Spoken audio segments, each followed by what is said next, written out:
اعوذ باللہ من الشیطان الرجیم، بسم اللہ الرحمن الرحیم۔ الحمد للہ رب العالمین، والصلاة والسلام علی سید المرسلین وخاتم النبیین، اما بعد۔ صحیح بخاری، باب کتاب النکاح، حدیث نمبر 5070، اردو ترجمہ۔ جس نے کسی عورت سے شادی کی نیت سے ہجرت کی ہو یا کسی اور نیک کام کی نیت کی ہو تو اسے اس کی نیت کے مطابق بدلہ ملے گا۔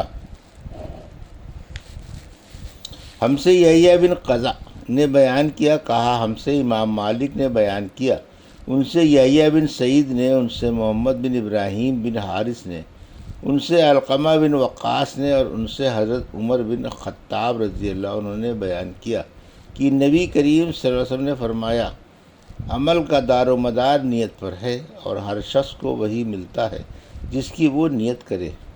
اس لیے جس کی ہجرت اللہ اور اس کے رسول کی رضا حاصل کرنے کے لیے ہو، اسے اللہ اور اس کے رسول کی رضا حاصل ہوگی، لیکن جس کی ہجرت دنیا حاصل کرنے کی نیت سے یا کسی عورت سے شادی کرنے کے ارادے سے ہو، اس کی ہجرت اس کے لیے ہے جس کے لیے اس نے کی۔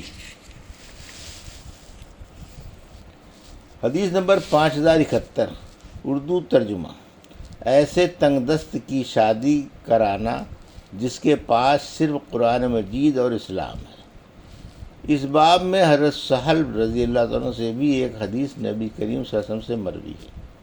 ہم سے محمد بن المثنی نے بیان کیا، کہا ہم سے یحییٰ نے بیان کیا، کہا ہم سے اسماعیل نے بیان کیا، ان سے قیس نے بیان کیا، اور ان سے حضرت ابن مسعود رضی اللہ عنہ نے بیان کیا کہ ہم نبی کریم صلی اللہ علیہ وسلم کے ساتھ جہاد کیا کرتے تھے اور ہمارے ساتھ بیویاں نہیں تھیں، اس لیے ہم نے کہا کہ یا رسول اللہ، ہم اپنے آپ کو خصی کیوں نہ کر لیں؟ آپ نے ہمیں اس سے منع فرمایا۔ حدیث نمبر 5072، اردو ترجمہ۔ کسی شخص کا اپنے بھائی سے یہ کہنا کہ تم میری جس بیوی کو بھی پسند کر لو، میں اسے تمہارے لیے طلاق دوں گا، اس کو عبد الرحمن بن عوف رضی اللہ عنہ نے بھی روایت کیا ہے۔ ہم سے محمد بن کثیر نے بیان کیا، کہا ہم سے سفیان بن عینیہ نے، ان سے حمید طویل نے بیان کیا کہ میں نے حضرت انس بن مالک رضی اللہ عنہ سے سنا، بیان کیا کہ عبد الرحمن بن عوف رضی اللہ عنہ ہجرت کر کے مدینے آئے تو نبی کریم صلی اللہ علیہ وسلم نے ان کے اور سعد بن ربیعہ انصاری کے درمیان بھائی چارہ کرایا۔ سعد انصاری رضی اللہ عنہ کے نکاح میں 2 بیویاں تھیں۔ انہوں نے عبد الرحمن رضی اللہ عنہ سے کہا کہ وہ ان کی اہل یعنی ان کی بیوی اور مال میں سے آدھے لے۔ اس پر عبد الرحمن رضی اللہ عنہ نے کہا کہ اللہ تعالیٰ آپ کے اہل اور آپ کے مال میں برکت دے، مجھے تو بازار کا راستہ بتا دو۔ چنانچہ آپ بازار آئے اور یہاں آپ نے کچھ پنیر اور کچھ گھی کی تجارت کی اور نفع کمایا۔ چند دنوں کے بعد ان پر زعفران کی زردی لگی ہوئی تھی۔ آپ نے دریافت فرمایا کہ عبد الرحمن یہ کیا ہے؟ انہوں نے عرض کیا کہ میں نے ایک انصاری خاتون سے شادی کر لی ہے۔ آپ صلی اللہ علیہ وسلم نے دریافت فرمایا کہ انہیں مہر میں کیا دیا؟ عرض کیا کہ 1 گٹھلی برابر سونا دیا ہے۔ آپ صلی اللہ علیہ وسلم نے فرمایا پھر ولیمہ کر، اگرچہ 1 بکری ہی کا ہو۔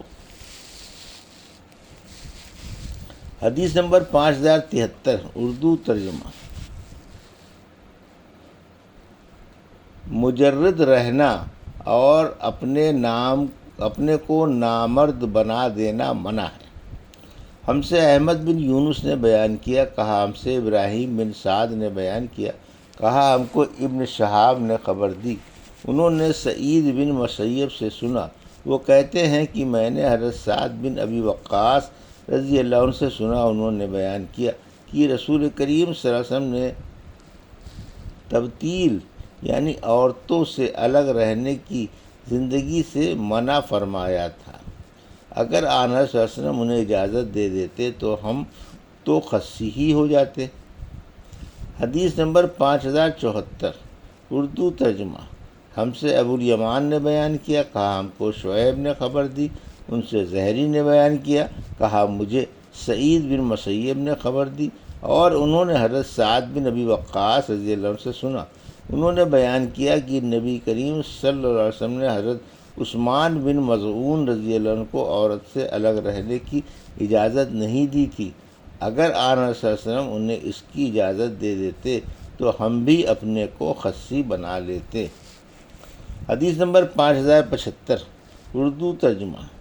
ہم سے قنیبہ بن سعید نے بیان کیا، کہا ہم سے جریر نے، ان سے اسماعیل بن ابی خالد بجلی نے، ان سے قیس بن ابی حازم نے بیان کیا، اور ان سے عبداللہ بن مسعود رضی اللہ عنہ نے بیان کیا کہ ہم رسول اللہ صلی اللہ علیہ وسلم کے ساتھ جہاد کو جایا کرتے تھے، اور ہمارے پاس روپیہ نہ تھا کہ ہم شادی کر لیتے، اس لیے ہم نے عرض کیا ہم اپنے کو خصی کیوں نہ کرا لیں، لیکن آن رسول اللہ علیہ وسلم نے ہمیں اس سے منع فرمایا۔ پھر ہمیں اس کی اجازت دے دی کہ ہم کسی عورت سے ایک کپڑے پر ایک مدت تک کے لیے نکاح کر لیں۔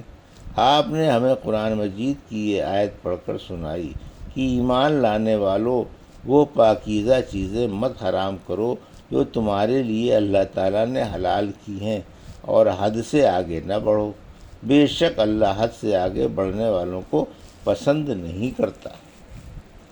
حدیث نمبر 5076، اردو ترجمہ۔ اور اسبغ نے کہا کہ مجھے ابن وہب نے خبر دی، انہیں یونس بن یزید نے، انہیں ابن شہاب نے، انہیں ابو سلمہ اور ان سے حضرت ابو ہریرہ رضی اللہ عنہ نے بیان کیا کہ میں نے رسول کریم صلی اللہ علیہ وسلم سے عرض کیا کہ یا رسول اللہ، میں نوجوان ہوں اور مجھے اپنے پر زنا کا خوف رہتا ہے، میرے پاس کوئی ایسی چیز نہیں جس پر میں کسی عورت سے شادی کر لوں۔ آپ میری یہ بات سن کر خاموش رہے، دوبارہ میں نے اپنی بات دہرائی، لیکن آپ اس مرتبہ بھی خاموش رہے۔ سہ میں نے عرض کیا، آپ پھر بھی خاموش رہے۔ میں نے چوتھی مرتبہ عرض کیا، آپ نے فرمایا، اے ابو ہریرہ، جو کچھ تم کرو گے اسے لوح محفوظ میں لکھ کر قلم خشک ہو چکا ہے، خواہ اب تم خصی ہو جاؤ یا باز رہو، یعنی خصی ہونا بیکار محض ہے۔ حدیث نمبر 5077، اردو ترجمہ۔ کنواریوں سے نکاح کرنے کا بیان۔ اور ابن ابی ملیکہ نے بیان کیا کہ ابن عباس نے عائشہ رضی اللہ عنہا سے کہا کہ آپ کے سوا نبی کریم صلی اللہ علیہ وسلم نے کسی کنواری لڑکی سے نکاح نہیں کیا۔ ہم سے اسماعیل بن عبداللہ نے بیان کیا، کہا کہ مجھ سے میرے بھائی عبد الحمید نے بیان کیا، ان سے سلیمان بن بلال نے، ان سے حشام بن عروہ نے، ان سے ان کے والد نے، اور ان سے حضرت عائشہ رضی اللہ عنہا نے بیان کیا کہ میں نے عرض کیا، یا رسول اللہ، فرمائیے اگر آپ کسی وادی میں اترے اور اس میں ایک درخت ایسا ہو جس میں اونٹ چر گئے ہوں، اور ایک درخت ایسا ہو جس میں سے کچھ بھی نہ کھایا گیا ہو، تو آپ اپنا اونٹ ان درختوں میں سے کس درخت میں چرائیں گے؟ آن رسول اللہ نے فرمایا کہ اس وہ درخت میں جس میں سے ابھی چرایا نہیں گیا ہو۔ ان کا اشارہ اس طرف تھا کہ رسول اللہ صلی اللہ علیہ وسلم نے ان کے سوا کسی کنواری لڑکی سے نکاح نہیں کیا۔ حدیث نمبر 5078، اردو ترجمہ۔ ہم سے عبید بن اسماعیل نے بیان کیا، کہا ہم سے اسامہ نے بیان کیا، ان سے حشام بن عروہ نے، ان سے ان کے والد نے، اور ان سے حضرت عائشہ رضی اللہ عنہا نے بیان کیا کہ رسول کریم صلی اللہ علیہ وسلم نے فرمایا، اے عائشہ، مجھے خواب میں 2 مرتبہ تم دکھائی گئیں، ایک شخص جبرائیل علیہ السلام تمہاری صورت حریر کے ایک ٹکڑے میں اٹھائے ہوئے ہے اور کہتا ہے کہ یہ آپ کی بیوی ہے۔ میں نے جو اس کپڑے کو کھولا تو اس میں تم تھیں۔ میں نے خیال کیا کہ اگر یہ خواب اللہ کی طرف سے ہے تو وہ اسے ضرور پورا کر کے رہے گا۔ یہ تھی صحیح بخاری باب کتاب النکاح کی حدیث نمبر 5070 سے 5078 کا اردو ترجمہ جو ابھی آپ نے سماعت فرمایا۔ اللہ سے دعا ہے کہ اللہ ہمیں ان حدیثوں کی صحیح سمجھ عطا فرما اور ان پر عمل کرنے کی توفیق عطا فرما۔ آمین یا رب العالمین۔